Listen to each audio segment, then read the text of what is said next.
Everyone. We're going to be picking up somewhere in Galatians 3. Appreciate Ethan's prayer for my brain as we continue through this.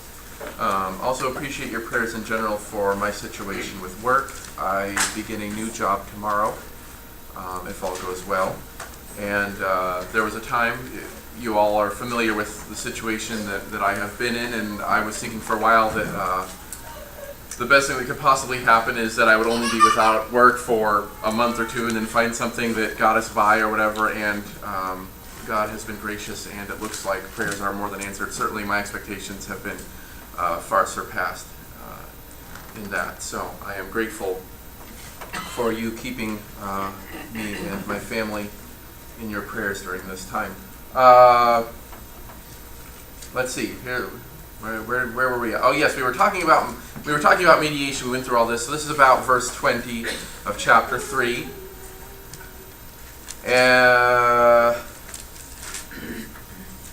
Galatians 3:20. A mediator is not for one party only, whereas God is only one.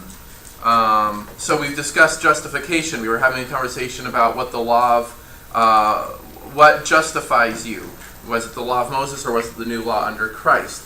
And then not only does the law of Moses not justify you, but when you start obeying the law of Moses, you start rejecting the law of Christ because the two are sort of mutually incompatible. They weren't meant to go together. One served a purpose. The law of Christ serves another. So we're segueing now, as we were a little bit towards the second half of last week, into a conversation about what the law of Moses accomplished, what it was actually there for. So I'm starting from here, moving on to this idea of blowing holes in the law of Moses, because I want to catch up with some of the primary points that have been made. We're not sitting here looking at these points exactly in this verse, but up until now, some points that he has made and will continue to make as we go forward are. So here's what he's dealing with. Judaizing teachers saying you need the law of Moses, you need the law of Moses, you need circumcision, that sort of thing, right?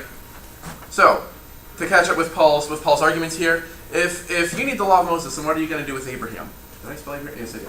Okay, what are you going to do with Abraham? And we're going to touch on this significantly some more, but we've discussed this a little bit already. What are you going to do with, the Jews love Abraham. At least they think they do.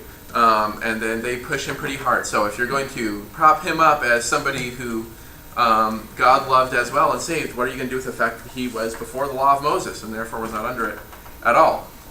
What do you do with the fact that you're not keeping the whole law?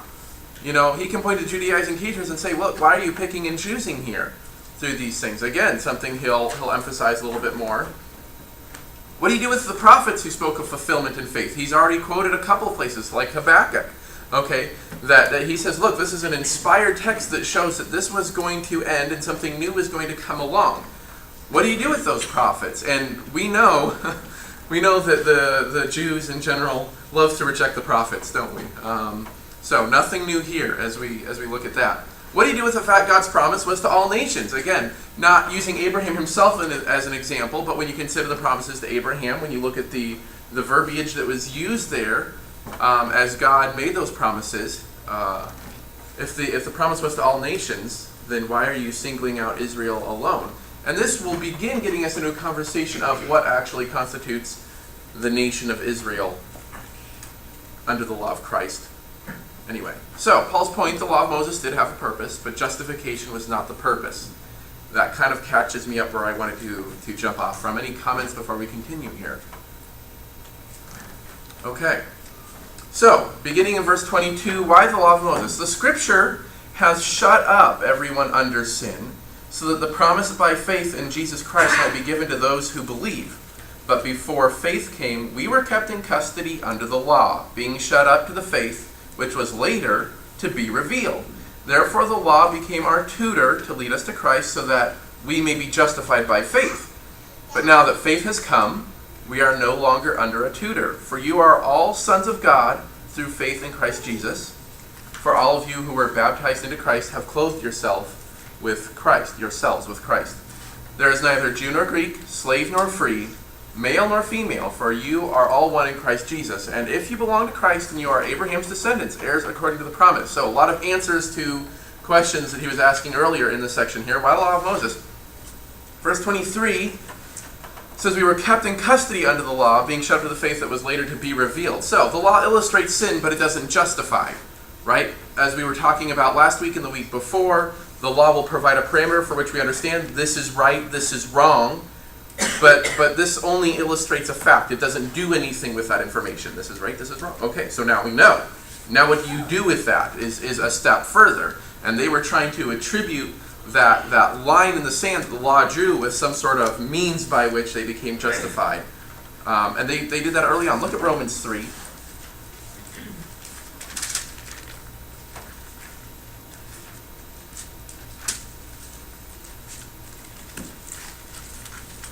Are we better than they? Not at all, for we have already charged that both Jews and Greeks are all under sin. So, can we think of any examples of Jews? I struggle a little bit because I feel like I'm just picking on one group of people pretty hard here. But can we think of any examples of Jews being self-righteous towards the Gentiles? I mean, in nearly every instance I can think of Jesus' altercation with the Jews, we're dealing with stuff like this. I mean, the parable of the Good Samaritan assumes that is the general attitude people have. You know, eating. Go ahead. Well, I would say also when Peter, and what right. you talked about earlier in Galatians. Right. Yeah. So eating with the Gentiles was something they frowned upon. Remember, the Pharisees were scorning Jesus because he was eating with sinners and tax collectors. That sort of thing. So we know that the Pharisees in particular were very good at doing this. The Judaizing teachers obviously so much so as well.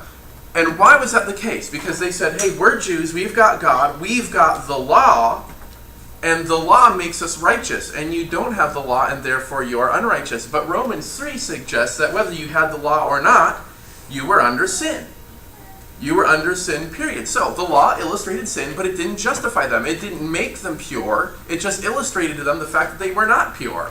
Okay? Yes. Why were they so self-righteous? Because they had a self-consciousness about the fact that there was impurity out there. Okay? Does that mean they were pure? No. Did it mean they were conscious of it? Yes. And in that sense, it did separate them from the Gentiles in some ways, although other parts of Romans indicate that not as much as you'd like to think. I mean, is that Romans 2? Is that on the same page? No, it's not.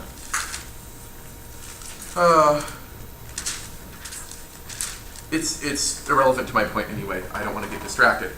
So, law of Moses let the Jews know that there was sin, but it didn't justify them in the face of that sin. So, we were talking about this last week. I have heard people say, when I say baptism, everybody, baptism, people say, law of Moses, what are you going to do about them? Is everyone living under the law of the Old Testament, the law of Moses, unsaved? And my response to that would be no, and the question is why?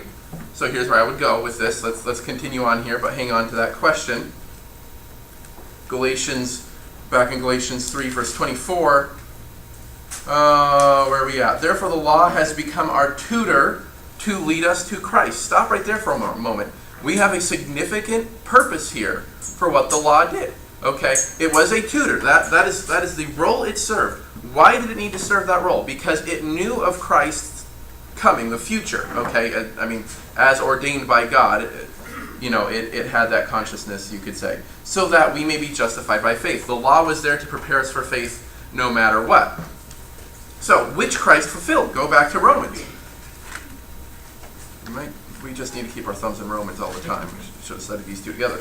Romans 10:4. For Christ is the end of the law for righteousness to everyone who believes. So, the law sat there and it said, look, here's a line, here's a line, here's a line, and it held us there. Earlier in Galatians, a couple verses, is it down? It's verse 23 there. It uses the word shut up.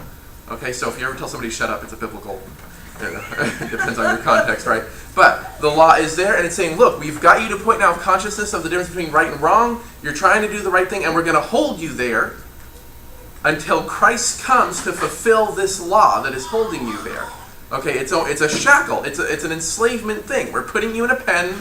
We're putting you in a cage, because now that you understand the difference between right or wrong, Jesus is going to come and fulfill this for you, and therefore you will be justified by your faith. But now that the promise is fulfilled, faith, 3:25, now that faith has come, we are no longer under a tutor. And there's kind of a wrap-up of that logical process or that illustration. Any comments as I continue? So we switch from the care of a guardian to that of a father. For you are all sons of God through faith in Christ Jesus. And I want to point this out here. This isn't necessarily so. I don't want to take an illustration too far. But when we think of a tutor, and I think this is accurate, we don't generally think of the parent, right? We think of somebody else. I mean, this child needs a tutor. I've got a tutor coming in. Well, you don't say that when it's your mother teaching you. You say that when a college student is making a little extra money during the summer, right? You've got somebody else to do this thing for you. So, in verse 25, the relationship that I think is being described here is not one between that of a child and a parent. It's talking about a person being held or by a wiser person, but there's not that bloodline family relationship taking place here. But once the tutor is gone, once that is gone, the next verse 26 describes the relationship as that of family, sons. Okay, so now we're switching here from in the illustration, a paid, formal, academic relationship to one of love and grace and mercy. Does that make sense? Ethan's saying yes anyway. So that, and maybe I'm hashing a little bit too much, but once we get into chapter 4, I don't think I am. So there you are. So we switch from the care of a guardian to that of a father. How? Always an important question. The how do we do this? Verse 27. For all of you who were baptized into Christ have clothed yourselves with Christ. Verse 26. You are all sons. For all of you who were baptized into Christ have clothed yourselves with Christ. We have done this through baptism. And if you continue on, there is neither Jew nor Greek, slave nor free, male nor female, for you are all one in Christ Jesus. So we have a new identity, a new national identity. If you look on in verse 29, if you belong to Christ, you are Abraham's descendants, heirs according to the promise, a new ancestry and a new heritage through baptism. This is what takes place. So when you become baptized, you need to understand all these things. Is this something that Philip spoke to the eunuch about? We don't really know, but you want to switch from being under the tutor to being under the father. He'll elaborate on this in 4. So, how do you do this? You are adopted under the father through baptism because you're not necessarily of the lineage, particularly when we're dealing with Gentiles. You know you're not. A new national identity through baptism, a new ancestry, and a new heritage. So, you've suddenly switched to where your ancestors are those of Abraham's, and you're switching to the promise that you're going to receive is the one through Abraham. So both your past and your future, you've changed your perspective as to what you inherited and what you came from. Does this sound okay to people? Any additional thoughts? Thoughts on this? I think this is the illustration he's trying to make here. And in a moment, we're going to get into allegories, and the premillennialists just have aneurysms in this next section. They don't really know what to do with this. So it's just interesting for me to see. You know, I didn't understand this entirely when I became a Christian. I understood that I had done the wrong thing. That I understood what was necessary. But did I understand the beauty of the solution entirely?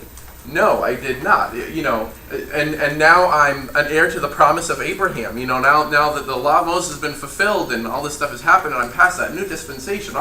No, but this is what's going on here. This is what Paul is saying is happening, and how meaningful this would be to a Gentile who had grown up their entire lives being looked down on by the Jews for not having the law of Moses, right? And how difficult this would be for a Jew who is now struggling to do the right thing as they may have always tried to do, right? Depending on the individual, recognizing that the law of Moses was there simply as a measuring stick for which we could recognize what sin was, to be an illustration. And this is why it was so important for Israel in the Old Testament to do the right thing. Because they had the measuring stick, and they were supposed to illustrate that measuring stick to the world around them, and they failed to do so. And now, when we have the truth, illustrate the truth in the way we live. And when we fail to do that, how much damage are we doing? I don't want to really say that we have the power to throw God's plans askew, but within the limitations of what it is that I'm trying to communicate, please understand that we have a responsibility. When we do not fulfill it, we are doing the wrong thing. And that's about as straightforward, I guess, as I can say that. Any more comments on? We can't mess up his plans, but we can mess up his hopes. Right, yeah. We can fail to live up to his expectations for us, certainly. Any other comments before we move on to chapter 4? Yes, go ahead, Mike. I wanted to argue with you. I could say 26 and 27 and contradict it. Oh, because you are all sons through faith, therefore baptism is not necessary? Yes. Is that what you're suggesting? Well, context is king. I don't know what, I mean, why pay attention to 26 if you're not going to pay attention to 27? In fact, if you're going to throw out 27, why not throw out 26? This is why, what was John Wesley's, what's your illustration for why you need both? Was it a peanut butter and jelly sandwich? Am I being crazy? Now I really sound crazy, doesn't it? You need faith in, he who believes and is baptized. One requirement, then you won't be able to. I came up with the illustration of walking into a large metropolitan airport terminal and having a big billboard that says, I'll just say, he who has purchased a ticket and goes to the security line shall fly, and then he who has not, or why would you bother going? yeah. Why would you don't need both? The one I have heard is, haven't I heard peanut butter and jelly from someone in this room? Okay, so now I got to explain myself because I sound completely stupid. You want to make a peanut butter? He who has peanut butter and jelly can make a peanut butter and jelly sandwich. He who does not have peanut butter, Cannot like that. right? Yeah. Yeah. So you have the jelly syrup. I mean, that sounds silly now that I'm saying it from the pulpit. So I apologize. Let's move on to 4 before I dig myself into a deeper hole. We're going to discuss sonship now. Heirs, sons, and slaves. So in verse 29, we are heirs according to the promise. The promise given to Abraham, the promise for all nations. You are now heirs. And he's going to elaborate on the illustration because it's a really, really good illustration, and he can draw multiple points from this one object lesson, as it were. We're talking about heirs and the difference between sons and slaves. 1 through 3, some additional points that I wanted to make to this section. Now I say, as long as the heir is a child, he does not differ at all from the slave, although he's owner of everything. Is that true? Yes, that is true. You picture a wealthy family, they have servants working for them, and they have a 2-year-old son. Does that 2-year-old son have any authority over the servants? No. Does he have the ability to manipulate the wealth of that family any more than the servants do? No, probably even less, right? But does he have an expectation, an heirship, whatever you would call it, an inheritance is the word I'm looking for there, that the servants do not? Absolutely he does, but he's still a child. And so the family protects him and holds him there and shuts him up until the time where he has reached maturity and can understand more, and they are able to give him some freedom, hopefully with some success. He is under guardians, this is verse 2, and managers until the date set by the father. Okay? So, when the fathers decide, and some fathers say 18, and some fathers say 21, and some fathers say 45, as the case may be, that seems like the wealthier the father might be, the older, right? But I mean, you hear these stories, you read the books, right? The girl wants to get married to such and such a person, and the man's father says, no, you can't. In the will and all this stuff, it says that you have to be 35 until this stuff happens, and you can't be 21, and all this stuff. We recognize the fact that as a society, and apparently back then too, they had this thing set up. But it was conditional upon the father's will. Whatever that rule was, it was the father who set that, not the servants. So also we, this is verse 3, while we were children, were held in bondage under the elemental things of the world. So just like a son can be held in bondage until he's old enough and the father has said, okay, this is the point at which something changes, so it is with us. Okay, the law of Moses was there to protect us while we were children, but now that we have reached the point set by the father, that process begins to change. And what physical son would say, I know I've reached the age you said, but I want to go ahead and continue to behave like the child. Okay, there might be some people who would do that. There might be, right? Rather than accept an inheritance and money and freedom and, you know, that sort of thing. So you're bound to extra rules while you're under the care of the guardian or the manager. But the question is, are they really extra rules? Well, we'll learn as we read through this more.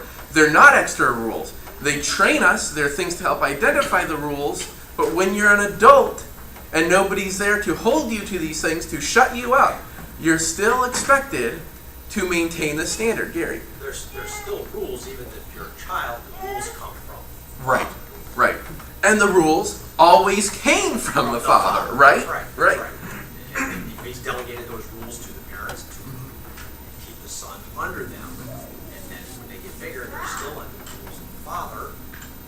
And the physical illustration here is the man, the father, has a son, and he sets rules for that son, and the servants are responsible, the tutor is responsible for that child. But did the rules come from the tutor, as the child might assume? Oh, I hate that tutor because he makes me study for 2 hours a day? You know, the tutor knows which side his bread is buttered on, right? The rules came from the father, and eventually those will go away, but the father's still there. When the tutor disappears, the son turns 18 or whatever, the rules are still there. Jonathan? The earthly example of having a father and then sort of someone who works for the father, like a steward, kind of a guy who's responsible for the kid until the kid is old enough to take over. That working the way it's supposed to relies on having the steward guy be actually loyal. Right. Because otherwise, you know, Fulfill the his stories about responsibilities, how right. I'm crooked, the dad's gone, and so now I'm going to steal everything. He doesn't really say it here, but with the Old Testament, you know, the old law and switching over to the new and that kind of stuff, the Pharisees, the priests, and all those people who were supposed to be sort of guiding everybody, Right. with the Abuse Pharisees their- adding on all their other stuff, they sort of took over the role of guardian from where it was supposed to be, which was the law. So people were kind of more following them because the leaders were forcing them to do this stuff that wasn't required. And then the New Testament comes along and they're like, well, we don't want to lose our power. We don't want to lose all this kinds of stuff. So you're still under us. Okay. What we, in agreement with what you just quoted scripture, is what you did there. As I was emphasizing in chapter 3, verse 23, the law shuts you up for the faith which is later to be revealed. If you look at 4:17, they, that is the Judaizing teachers, seek you, not commendably. In other words, the law had a job and now it's been perverted, but they wish to shut you out.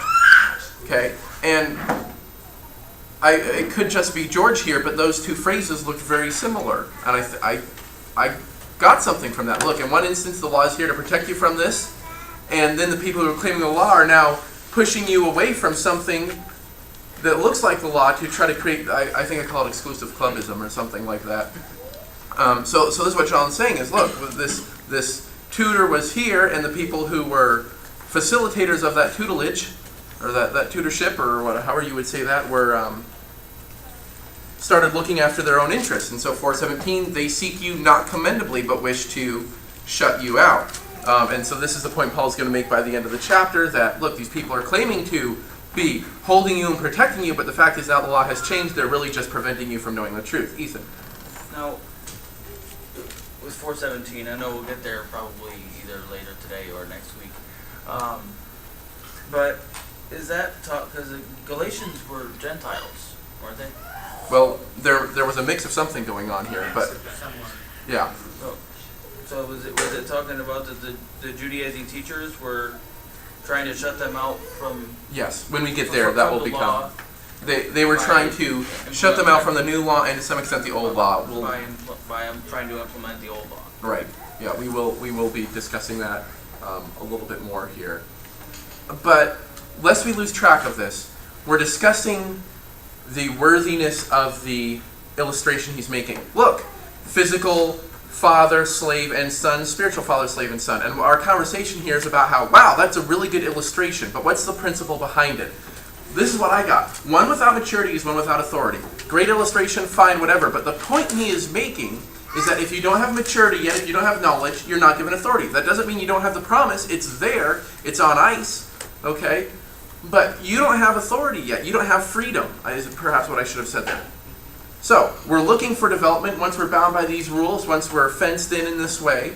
Okay, once we're under the tutor, we're looking to see that, yes, maturity is building, a knowledge of the truth is building. And we see men in the Old Testament that had it. David comes to mind immediately. He understood the purpose of the law. I mean, he was a prophet, and the prophets kind of understood. They didn't fully understand, but they did have a consciousness of what was going on here, what the purpose of the law was. So, while you are without maturity, you are at the mercy, or perhaps grace, of the mature, authoritative person. That's the principle that is being established here by the illustration and the application of that illustration. So the child, no maturity, no responsibility, no freedom. Right? You're not mature, and as they get older, you let those things go, right?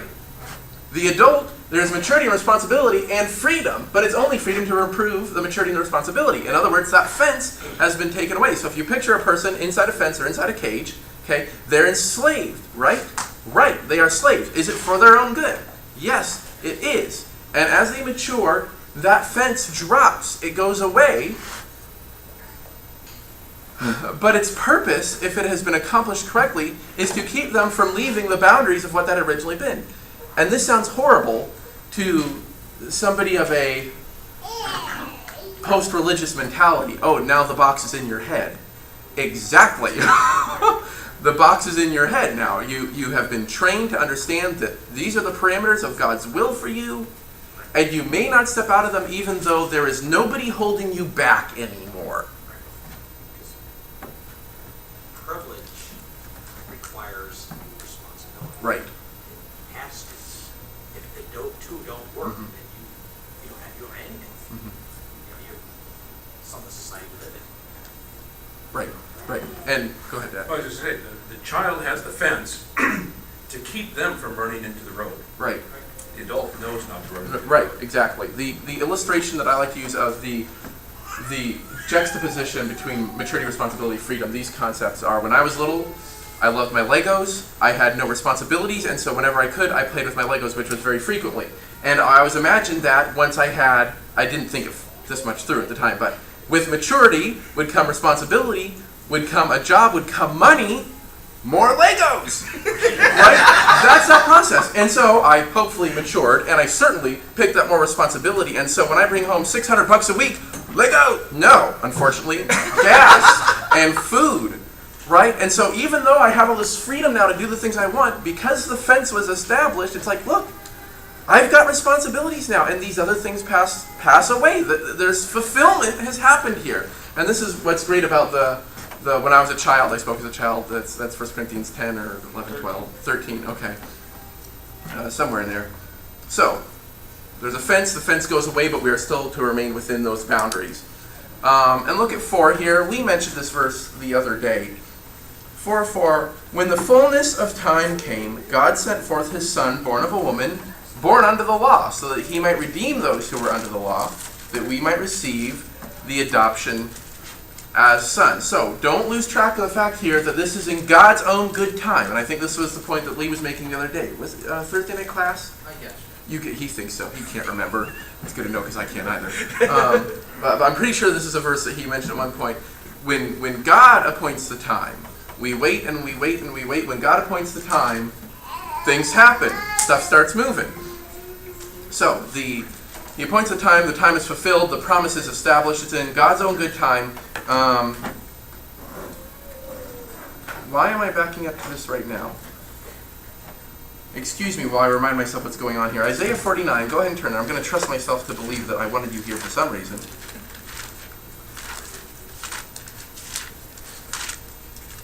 I have 2 verses in it. Thus says the Lord, in a favorable time. We're in Isaiah, but this isn't where we're at in Isaiah. In the favorable time I have answered you, in the day of salvation I have helped you. I will keep you and give you... I know where I'm going. This is quoted in 2 Corinthians 6, isn't it? Is that what's happening here?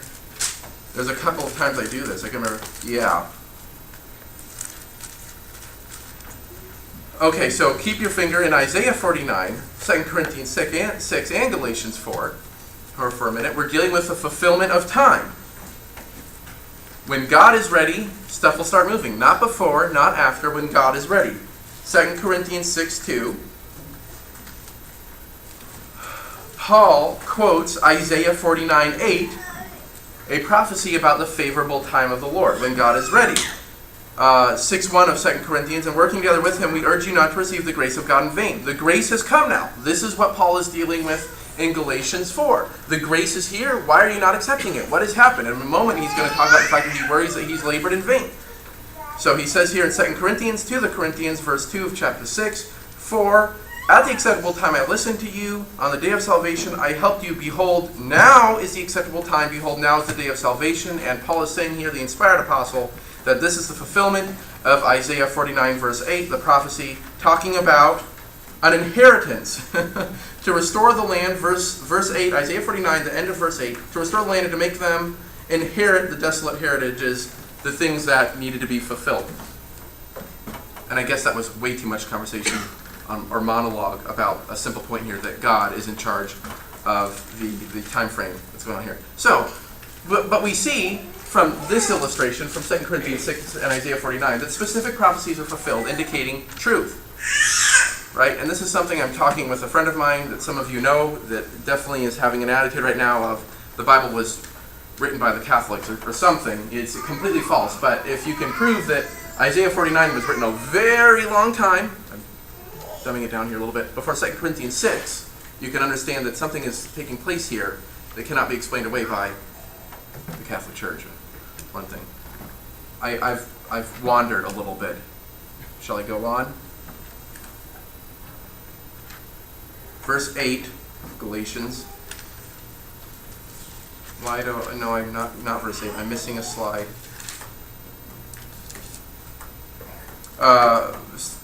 When the fullness of time came, this is Galatians 4:4, God sent forth his Son, born of a woman, born under the law, so that he might redeem those who were under the law, that we might receive the adoption as sons.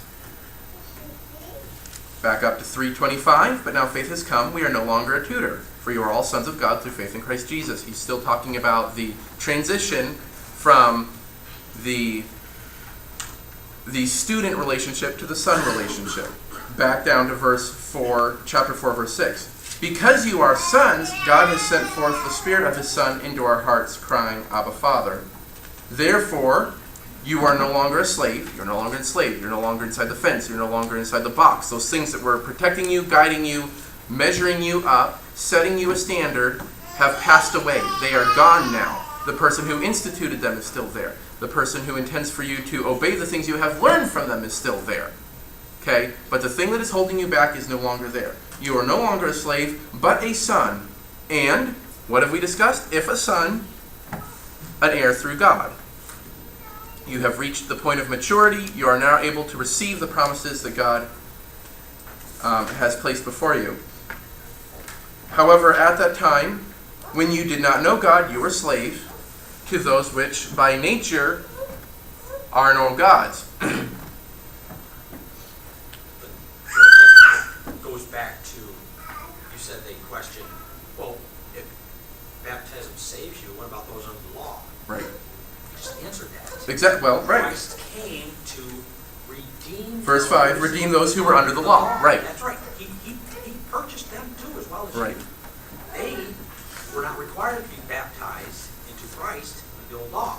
They were required to keep the law that God gave them, just as we are required to keep the law God gave us. Christ will redeem all of us. Redeem them. I want to make sure. I had bumped ahead at one point here. No, it's not through here. At one point, I think I had 4 verse 5 on this part of the slide, but I removed it and then forgot to put it back. But that was the fulfillment of the point that I was discussing about there, and I apologize for messing that up. Jonathan. Brief sort of unrelated side point just about the importance of us having a clue what we're talking about in order to teach anybody else, but for the purposes of our own faith. Since 4 mentions that Jesus was born under the law, in the sort of world history class I took, got a teacher who talked about the Bible pretty much exclusively for the purpose of ridiculing and discounting it, brought up that Jesus was a Jew, as though that was a massive religion crusher, because all of us Christians believe that he was a Christian because he started it, kind of a thing. And if you don't know that Jesus was a Jew, and you've never really thought about it before, and you think, oh, he was the first Christian or something like that, that kind of could be a crusher. Right. And you're like, well, that just completely undermines everything I think I know about everything, and you just lost it all. But it's, you're sitting there like, well, of course he is. As though that somehow makes it less valid. Right. So if you don't know that, or if you don't know other things, someone could come up with something as ludicrous as that is, and your whole base of everything's been completely shattered. So it's just important that, obviously we don't know everything now, we will not know everything by the time we kick the bucket, but important to know what you can and try to keep learning more things, otherwise something like that will probably come along. The other day I was talking to somebody on Facebook who is reminding a relative of theirs that Jesus condemned religious people. This fell on Facebook. Religion is so bad. Religion is so bad. Religion is so bad. His sister-in-law could tell him and say, "You tell them Jesus condemned the religious people." I turned to Mark 7, a couple other places. It said Jesus condemned them for not being religious enough. And the woman was like, "That's the most ridiculous thing I've ever heard." And luckily I had references for that. But that is the point. There's this understanding that he brought something new. And he did. He dropped the fence. Did that give us freedom to do whatever we wanted? No. John Moore and then Ethan. Jesus died as a Jew, yes. He told us to follow him. That didn't mean we follow the old law. We follow what he says. And what he says, he said, I will bring a messenger forward at that time, which would have been the Spirit. And the Spirit through the apostles told us all he wanted us to do. A comment before you go ahead, Ethan. If people during that time of transition between the old law and new law were already in a situation where they were abusing the purpose of the old law, why should we be surprised when people are abusing the purpose of the new law? That's right. Ethan. Just a point about people saying that Jesus condemns religious people. I think people who generally are using that language are saying that we are supposed to be in a relationship with God and not have.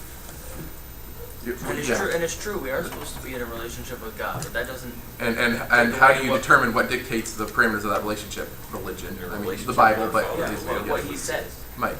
I was just gonna say, religious and religion equate each other, righteous. In other words, to have the relationship with God, I'm righteous. based upon your knowledge of the truth and what you have done, right? In other words, obedience to true religion. The Bible talks about true religion. I think it even uses the phrase in that order, true religion, at least twice that I can think of. James 1. True religion is. The widows and orphans? Yeah. Okay, I thought there was one more, but I can't think of what it is at the moment. But do people have legitimate reasons to be concerned? Yes, because has man messed up the process, the system, as it were? Yes. And so have other people recognized the hypocrisy and rejected the system? Yes. Does that mean you throw out the possibility of truth altogether? No. And it's hard to get people there. And it's interesting to have a conversation, we condition ourselves based upon who we spend the most time with. And after a long time having conversations with, Baptists and Anabaptists and all that, to switch to a system where I'm dealing with somebody who says that reality cannot be determined or observed, There's no truth. There's no truth whatsoever. How do you, it's difficult for me to reconcile those things. Paul would not have had such a hard time. I don't think. That kind of sounds like a claim of truth, isn't it? Yeah, right. It certainly does. So, note here that lack of knowledge is slavery. Have we heard this before? What law did we hear it under? Right. But we know from verse 9 here, 4:9, but now that you've come to know God, or rather be known by God, how is it that you turn back again to the weak and worthless elemental things to which you desire to be enslaved all over again? Okay, would the son go, "Tutor, the tutor's gone! Yay! Oh, never mind, I'm going to remain under my tutor even though I don't have to." No, he wouldn't. The law was already there with his father anyway. He's missed the point. He's missed the fact that somebody who is enforcing the law and showing him the law has nothing to do with the authority behind the law. But the law of Moses was basic and earthly. It was there and set up around physical things to illustrate to them how their hearts should be. So, why return? Proverbs 26:11, one of my favorite verses to remember the issue of physicalness and sin. Who can quote this? Anyone? Yeah, I know it's tough. You throw Proverbs in. Unless George is wrong, the dog returning to his vomit, I think is this verse. Somebody check me on that. Yes. Yep. It is. Okay. This is a great verse. This is a great concept. This idea of when you see that happen, you go, ew. Right? Who wants to see it? You don't like see it coming out, much less going back down, right? That is tough. So once you have left those things behind, what on earth would make you want to return to that? And the illustration of the dog and the vomit, okay, is excellent to go, you want nothing to do with this now that you have another option. Why would you go back? Why would you subject yourself to that all over again? Consider this. If the law of Moses was basic and earthly, and Christ came to fulfill the law of Moses, would he provide a spiritual law for an earthly kingdom? John 18:36, if my kingdom were of this earth, my servants would fight, right? And vice versa. If it were an earthly law, why would it be for a spiritual kingdom? Okay. This is addressing the issue of what Christ's reign is supposed to look like. I mentioned this quote last week that I thought this was coming up soon. This is from a guy named David Cloud. I have no idea who he is. Wayoflife.org is his website. Why we reject allegoricalism. We're about to get into allegories here as we continue through chapter 4. So, a point about earthly laws and literal prophecies. The Jews and Judaizing teachers and premillennialists are attempting to arrive at the same place, an earthly kingdom. The Jews were looking for a physical reign. I don't think they were looking for 1,000 years specifically, but the premillennialists are looking for the same thing, physical reign. How did they get there? The premillennialists at least, and we know from the Jews by illustration of how they interpreted the old law. All, that is prophecies, give details of the same major scenes: the worldwide tribulation, a wicked world ruler, Christ's second coming in glory, destruction of rebels, restoration and national regeneration of Israel, a glorious earthly reign of Christ. How does he get there? We reject allegoricalism. We reject anything, but this has to be taken literally. Okay? So, why do we take it literally? Because we want this. That's the point of his article. We want to come up with a physical earthly reign, and so how do we get there? We take everything that he says as physical. Well, it's a spiritual kingdom. Okay? We're not dealing with physical things. So, in a way, and this is not absolute, in a way we are dealing with the same approach of falsehood when we deal with this doctrine as Paul was dealing with in the past with people who were insisting on physical rules. Look, it's a spiritual world now. That kind of answers your question. I seem like I'm picking on the same people all the time. Yeah. Because that's who Paul is Dealing with, right. He said in the beginning of Galatians, he says, anyone brings any other gospel than what we preach, let him be accursed. Mm-hmm. Here's what he's dealing with. If it was the Muslims that brought Muhammad, the rest of the book would be talking about that. Right. It's a principle that we have to. It's like when we're dealing with the baptism issue. Do you remember sitting there with James in the coffee shop and the woman said, well, all you guys harp on? yeah, I've been here 2 weeks now and all you do harp on is baptism. And I'm sitting here thinking she just said she's been coming for 11 months and all he harps on is the Holy Spirit. This kind of says to her, I says, look, if you told us that you do not need to repent, right. we talk about that. She understood that. Right, yeah. Yeah, what is being neglected? What needs to be addressed? We will finish up this slide and then be done, I hope. Look at verses 10 and 11. Now that we're done here. You observe days, months, season, and years. Okay? And that in and of itself is not necessarily wrong, so let me just throw that out. But they're doing it for religious purposes, and if they are doing so, are they doing the right thing? No. He says, look, you're doing this. Verse 11, I fear for you. Perhaps I have labored over you in vain. Remember that word labored till next week. But go ahead and hang on to that. So he's asking them, look, by your deeds here, I'm seeing that this hasn't taken effect in you like it is supposed to. Why are you, as I bring up the Proverbs illustration, returning to the vomit, to the sin, to the physical, to the earthly? So, notice here that Paul is asking them a question, or he's saying, I fear. Paul's saying, look, I'm afraid of something, that is that I've labored in vain. So, he's a strong exhorter, but he can be discouraged by setback too. He does not want to see this. That would be upsetting for him to have to see that. I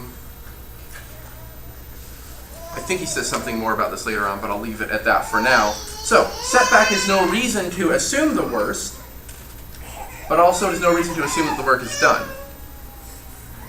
Does that make sense? So he's writing them a letter, okay, and he acknowledges their ability and capacity to do the right thing, but a letter was necessary. So, let us not be discouraged. Let us remember the people that encourage us can be discouraged by our own behavior, right? Particularly those people who have taught us the truth. But as we try to encourage other people, keep these things in mind, okay? Setback has happened.